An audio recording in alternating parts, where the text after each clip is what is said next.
ಇಲ್ಲ ಈ ಗ್ರಂಥ ಯಾವ ರೂಪದಾಗ ಐತ್ರಿ, ಶ್ರೀ ವಿಚಾರ ಚಂದ್ರೋದಯ ಅಂತಕ್ಕಂಥ ಗ್ರಂಥ ಯಾವ ರೂಪದಲ್ಲಿ ಐತಿ ಅಂತ ವಿಚಾರ ಮಾಡ್ಲಿಕ್ಕೆ ಹೋದ್ರೆ ಪ್ರಶ್ನೋತ್ತರ ರೂಪದಾಗ.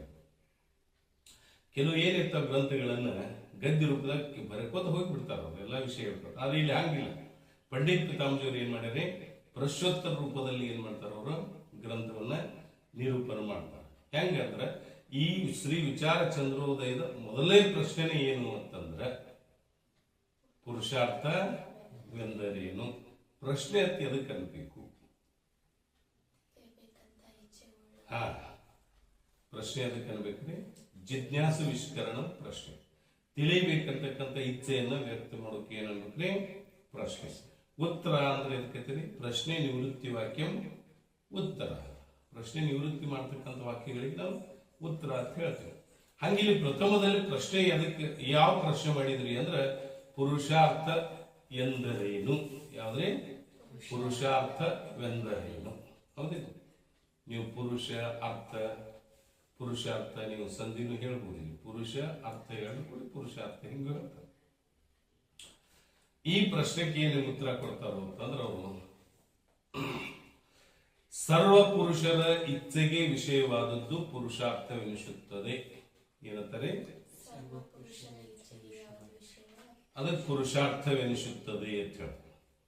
ಇಲ್ಲೇ ಸರ್ವ ಪುರುಷ ಅಂದ್ರೆ ಯಾರು? ಸರ್ವ ಪುರುಷರ ಇಚ್ಛೆಗೆ ವಿಷಯವಾದದ್ದು. ಪುರುಷ ಅಂದ್ರೆ ನೀವು ಹೇಳ್ತೀರಿ, ಈ ಪುರುಷ ಅಂದ್ರೆ ಗಂಡಸು, ಹಿಂಗು ಶಬ್ದಕ್ಕೆ ಲೌಕಿಕ ಶಬ್ದದ ಅರ್ಥ ಇರಲಿಲ್ಲ. ಅಥವಾ ಪುರುಷ ಶಬ್ದಕ್ಕೆ ಅರ್ಥ ಏನ್ ಮಾಡ್ತಾರೋ ಅಂತಂದ್ರೆ ಪೂರ್ಣಂ ಅಣೇನೇತಿ ಇತಿ ಪುರುಷ. ಪೂರ್ಣ ವ್ಯಾಪಕವಾಗಿರ್ತಕ್ಕಂಥ ದೇಶಕಾಲ ವಸ್ತು ಪರಿಚಯದ ರಹಿತ ವ್ಯಾಪಕವಾಗಿರ್ತಕ್ಕಂಥ ಅಖಂಡವಾದ ಚೇತನಕ್ಕೂ ಪುರುಷತ. ಇಲ್ಲಿ ಆ ಪುರುಷ ಶಬ್ದಕ್ಕೆ ಅರ್ಥ ಮಾಡೋದು ಯೋಗ್ಯತೆ ಅಂದ್ರೆ ಇಲ್ಲ. ಯಾಕ ಅಖಂಡವಾದ ಚೇತನದಲ್ಲಿ ಇಚ್ಛಾ ಆಗುದಿಲ್ಲ, ವ್ಯಾಪಕವಾದ ಚೇತನದಲ್ಲಿ ಇಚ್ಛಾ ಆಗುದಿಲ್ಲ. ವಿಚಾರ ವಿಕಾರಕತಿ, ವಿಕಾರ ಅಥವಾ ಅನಿತ್ಯಕತಿ.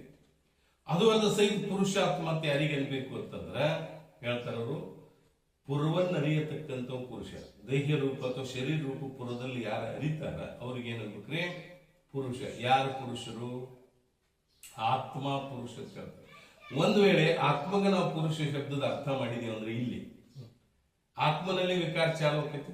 ಯಾಕೆ? ಪುರುಷ ಸರ್ವ ಪುರುಷರ ಇಚ್ಛೆ ಆಕತ್ಲೆ. ಆತ್ಮಗೆ ಇಚ್ಛಾ ಹೇಳಿದ್ರೆ ಆತ್ಮ ವಿಕಾರ ಆಕತಿ. ಆದ್ದರಿಂದ ಇಲ್ಲಿ ಪುರುಷ ಶಬ್ದಕ್ಕೆ ಅರ್ಥ ಏನ್ ಮಾಡೋಂಗಿಲ್ಲ, ಆ ಅರ್ಥವನ್ನು ಇಲ್ಲಿ ಮಾಡೋಂಗಿಲ್ಲ.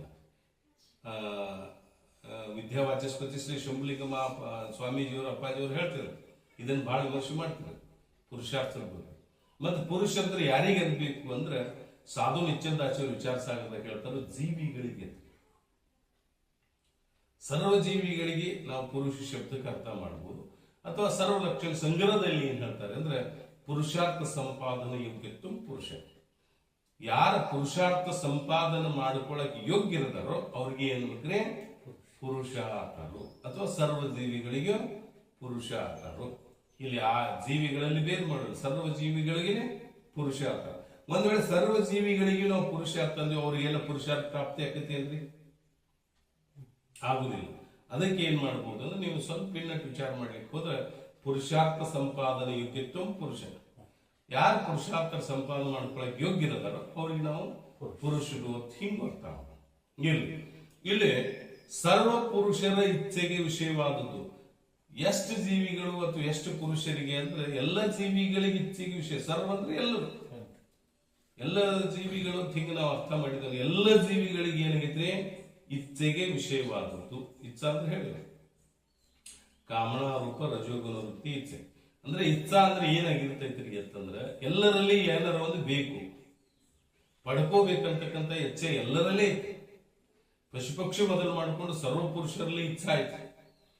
ಅಲ್ಲಿ ಹೇಳ್ತಾರ ಸರ್ವ ಪುರುಷರ ಇಚ್ಛೆಗೆ ವಿಷಯವಾದದ್ದು. ಎಲ್ಲ ಜೀವಿಗಳಿಗೆ ಇಚ್ಛೆಗೆ ವಿಷಯವಾದದ್ದು ಏನೈತ್ರಿ? ಪುರುಷ. ಹೌದು, ಇಚ್ಛೆಗೆ ವಿಷಯ ಅಂದ್ರೆ ಏನು? ಇಚ್ಛಾಕ್ ಒಂದು ವಿಷಯ ಹೇಳ್ತೀವಿ ನಾವು. ಯಾವುದರ ಇಚ್ಛಾ ಮಾಡ್ತೀರೋ ಅದ ವಿಷಯ. ನೀವೇನ್ ಮಾಡಿರಿ ಅಂತಂದ್ರೆ ನೀವೊಂದು ಏನ್ ತಗೋಬೇಕು, ಯಾವುದೇ ಒಂದು ಪದಾರ್ಥ ತಗೋಬೇಕಂತ ಇಚ್ಛಾ ಮಾಡಿರಿ. ಆ ಇಚ್ಛೆ ವಿಷಯ ಯಾವ್ದ್ರಿ? ಆ ಪದಾರ್ಥ. ಈಗ ನೀವು ಮನಿ ಕಟ್ಟಬೇಕು, ಅದ್ರಾಗಿರ್ಬೇಕು, ಸುಖ ಪಡಿಬೇಕಂತ ಮನಿ ಕಟ್ಟಬೇಕಂತ ನೀವು ಪ್ರಾಪ್ತಿ ಮಾಡ್ಕೋಬೇಕಂತ ತಗೋಬೇಕಂತ ಇಚ್ಛಾ ಮಾಡಿರಿ. ಆ ಇಚ್ಛೆಗೆ ವಿಷಯ ಯಾವ್ದ್ರಿ? ಯಾವ್ದು ನೀವು ಇಚ್ಛಾ ವಿಷಯ ಮಾಡ್ಲ ಅದೇ ವಿಷಯ. ಹಂಗ ಸರ್ವ ಪುರುಷರ ಇಚ್ಛಾ ಬೇರೆ ವಿಷಯ ಬೇರೆ. ಇಚ್ಛಾ ಕಾಮನ ರೂಪ ರಜೋಗುಣ ವೃತ್ತಿ ಇಚ್ಛಾ ಅಂತಃಕರಣದಾಗಿರ್ತತಿ, ವಿಷಯ ಏನಂದ್ರೆ ಹೊರಗಿರ್ತದೆ. ನಿಮ್ಗೆ ಇಚ್ಛಿತವಾದ ವಿಷಯ ಹೊರಗಿರ್ತದೆ. ಸರ್ವ ಪುರುಷರ ಇಚ್ಛೆಗೆ ವಿಷಯವಾದದ್ದು ಅದಕ್ಕೆ ಏನಂತೀವಿ ನಾವು ಪುರುಷಾರ್ಥ. ಎಲ್ಲ ಪುರುಷರ ಇಚ್ಛೆಗೆ ವಿಷಯ ಯಾವ್ದೈತೋ ಅದಕ್ಕೆ ಏನಂದ್ರೆ ಪುರುಷಾರ್ಥ.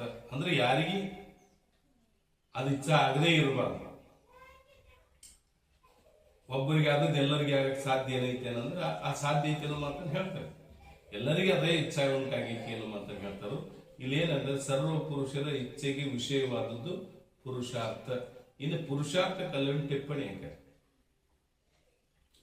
ಪುರುಷಾರ್ಥಗಳು ಯಾವುವು ಅಂತಂದ್ರೆ ನಿಮಗೆ ಈಗಾಗಲೇ ಗೊತ್ತಿರುವ ಧರ್ಮ, ಅರ್ಥ, ಕಾಮ, ಮೋಕ್ಷ. ಧರ್ಮಕ್ಕೆ ಎದಕ್ಕೆ ಬೇಕು? ಇಲ್ಲಿ ಧರ್ಮದ ಅರ್ಥ, ಧರ್ಮ ಬೇರೆ ಕಡೆ ಮತ್ತೊಂದು ಅರ್ಥ ಮಾಡಬಹುದು. ಇಲ್ಲಿ ಚತುರ್ವಿಧ ಪುರುಷಾರ್ಥಗಳಲ್ಲಿ ಧರ್ಮಕ್ಕೆ ಏನು ಅರ್ಥ ಮಾಡಬೇಕು? ಇದನ್ನು 4 ಶಬ್ದದ ಅರ್ಥವನ್ನು ಏನ್ ಮಾಡ್ತಾರೆ ಅಂದ್ರೆ ಬ್ರಹ್ಮನಿಷ್ಠ ಪಂಡಿತ ಪಿತಾಮಹರು ಶ್ರೀ ವಿಚಾರ ಚಂದ್ರೋದಯದ 14 ಕಾಲದಲ್ಲಿ ಲಘು ವೇದಾಂತ ಕೋಶದಲ್ಲಿ ಸಹಿತ ನಿರೂಪಣೆ ಮಾಡ್ತಾರೆ.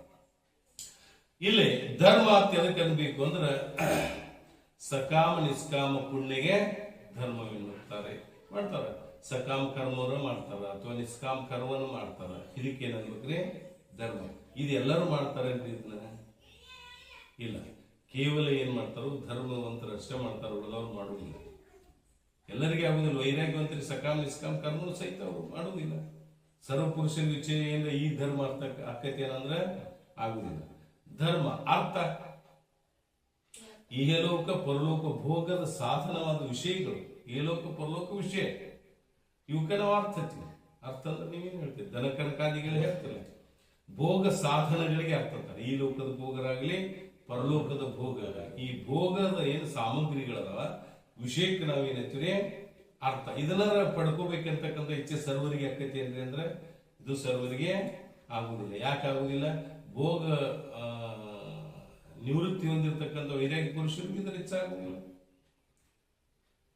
ಇನ್ನು ಕಾಮ, ಕಾಮಕ್ಕೆ ಅದಕ್ಕೈತಿ ಯಾವುದೇ ಒಂದು ವಿಷಯದ ಇಚ್ಛೆ ಕಾಮ. ಅಥವಾ ಇಲ್ಲಿ ಏನ್ ಹೇಳ್ತೀವಿ ಅಂದ್ರೆ ಅಯಲೋಕ ಪರಲೋಕ ವಿಷಯಗಳ ಭೋಗದ ಇಚ್ಛೆ, ಅದಕ್ಕೆ ಏನಂತೀವಿ ನಾವು ಕಾಮ ಅಂತೀವಿ. ಅದಾದ್ರೂ ಸರ್ವರಿಗೆ ಆಗುದಿಲ್ಲ. ಆಕೈತಿ ಏನಂದ್ರೆ ಆಗುದಿಲ್ಲ. ಆದ್ದರಿಂದ ಇದು ಮೋಕ್ಷ ಅಂತಕ್ಕಂಥದ್ದು ಇನ್ನೊಂದು ಯಾವ್ದ್ರೆ ಅದು ಸರ್ವ ದುಃಖ ನಿವೃತ್ತಿ ಪರಮಾನಂದ ಪ್ರಾಪ್ತಿ ಮೋಕ್ಷ. ಈ ಮೋಕ್ಷದ ಎಲ್ಲರಿಗೆ ಆಕೈತಿ. ಎಲ್ಲರಿಗೆ ದುಃಖ ಕಳ್ಕೋಬೇಕು, ಸುಖ ಪ್ರಾಪ್ತಿ ಮಾಡ್ಕೋಬೇಕಂತಕ್ಕಂಥದ್ದು ಎಂತ ಯಾರ ಬೇಕು ಪಶು ಪಕ್ಷಿ ಬದಲು ಮಾಡಿಕೊಂಡ ಸರ್ವ ಜೀವಿಗಳು ದುಃಖದ ನಿವೃತ್ತಿ ಆನಂದ ಪ್ರಾಪ್ತಿದ ಇಚ್ಛೆ ಐತೆ ಅಂದ್ರೆ ಅದೇನಾಗೈತಿ ಮೋಕ್ಷಣದ ಮುಖ್ಯ ಪುರುಷಾರ್ಥ ಗ್ರಹಣ ಮಾಡ್ತಾರೆ.